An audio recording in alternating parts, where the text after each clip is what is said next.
Hello everyone, welcome to Sanmark classes. ಕೆಲವು ನೈಸರ್ಗಿಕ ವಿದ್ಯಮಾನಗಳು ಪಾಠದ 26ನೇ ಪ್ರಶ್ನೆ. ವಸ್ತುಗಳನ್ನು ಹೇಗೆ ಆವೇಶಪೂರಿತಗೊಳಿಸಬಹುದು? ಸಜಾತಿ ಆವೇಶಗಳು ಮತ್ತು ವಿಜಾತಿ ಆವೇಶಗಳು ಪರಸ್ಪರ ಹೇಗೆ ವರ್ತಿಸುತ್ತವೆ ಎಂಬುದನ್ನು ಒಂದು ನಿದರ್ಶನದೊಂದಿಗೆ ವಿವರಿಸಿ. ವಸ್ತುಗಳನ್ನ ಹೇಗೆ ಆವೇಶಪೂರಿತಗೊಳಿಸಬಹುದು ಅಂದ್ರೆ ಯಾವುದೇ ಒಂದು ವಸ್ತುವನ್ನ ತಗೊಂಡಾಗ ಅದರಲ್ಲಿ ವಿದ್ಯುತ್ ಆವೇಶಗಳು ಸೇರುವಂತೆ ಹೇಗೆ ಮಾಡಬಹುದು ಅಂದ್ರೆ ವಸ್ತುಗಳನ್ನು ಪರಸ್ಪರ ಉಜ್ಜುವುದರ ಮೂಲಕ ಆವೇಶಪೂರಿತಗೊಳಿಸಬಹುದು. ಯಾವುದೇ ವಸ್ತುಗಳನ್ನ ಕೆಲವೊಂದಕ್ಕೆ ಆವೇಶಪೂರಿತಗೊಳಿಸ್ಲಿಕ್ಕೆ ಆಗೋದಿಲ್ಲ. ಈಗ ರಿಫಿಲ್, ಬಲೂನ್ ಇವುಗಳನ್ನ ಆವೇಶಪೂರಿತಗೊಳಿಸಬಹುದು. ಕೂದ್ಲು ಇವೆಲ್ಲ ಆವೇಶಪೂರಿತಗೊಳಿಸಬಹುದು ಅಲ್ವಾ. ಒಣ ಕೂದ್ಲು, ಹಸಿ ಕೂದ್ಲು ಬರೋದಿಲ್ಲ.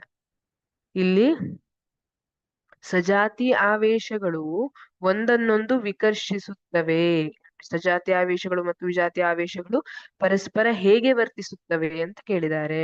ಸಜಾತಿ ಆವೇಶಗಳು ಒಂದನ್ನೊಂದು ವಿಕರ್ಷಿಸುತ್ತವೆ. ಈ ಚಿತ್ರವನ್ನ ನೋಡಿ. ಇಲ್ಲಿ ಉದಾಹರಣೆ ತಗೊಂಡ್ರೆ 2 ರಿಫಿಲ್ಗಳನ್ನು ಪಾಲಿಥೀನ್ ನೊಂದಿಗೆ ಉಜ್ಜಿ ಹತ್ತಿರ ತಂದಾಗ ಅವು ವಿಕರ್ಷಿಸುತ್ತವೆ. ಈ 2 ರಿಫಿಲ್ ಅನ್ನ ಪಾಲಿಥೀನ್ ಇಂದ ಉಜ್ಜಿದ್ದಾರೆ.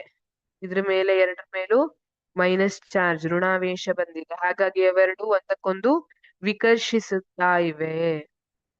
ಸಜಾತಿಯ ಆವೇಶ, ಇಲ್ಲೂ ಋಣಾವೇಶ ಇಲ್ಲೂ ಋಣಾವೇಶ, ಅಥವಾ ಅನಾವೇಶ ಇದ್ದಿದ್ರು ಕೂಡ ಅವು ಒಂದನ್ನೊಂದು ವಿಕರ್ಷಿಸ್ತಾ ಇದ್ವು. ಹಾಗಿದ್ರೆ ವಿಜಾತೀಯ ಆವೇಶಗಳು ಏನ್ ಮಾಡುತ್ತೆ? ವಿಜಾತೀಯ ಆವೇಶಗಳು ಪರಸ್ಪರ ಆಕರ್ಷಿಸುತ್ತವೆ.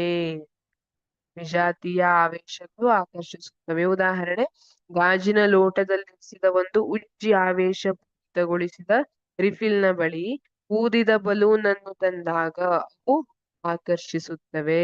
ಈ ಬಲೂನ್ ನಲ್ಲಿ ಬೇರೆ ಚಾರ್ಜ್, ಇದರಲ್ಲಿ ಋಣಾವೇಶ ಇದ್ರೆ ಇದರಲ್ಲಿ ಧನಾವೇಶ, ಇದರಲ್ಲಿ ಧನಾವೇಶ ಇದ್ರೆ ಇದರಲ್ಲಿ ಋಣಾವೇಶ, ಈ ರೀತಿ ಬೇರೆ ಬೇರೆ ವಿಜಾತೀಯ ಆವೇಶಗಳು ಇರ್ತವೆ. ಆ ಕಾರಣದಿಂದ ಅವೆರಡನ್ನ ಹತ್ರ ತಂದು ಆಕರ್ಷಿಸುತ್ತವೆ.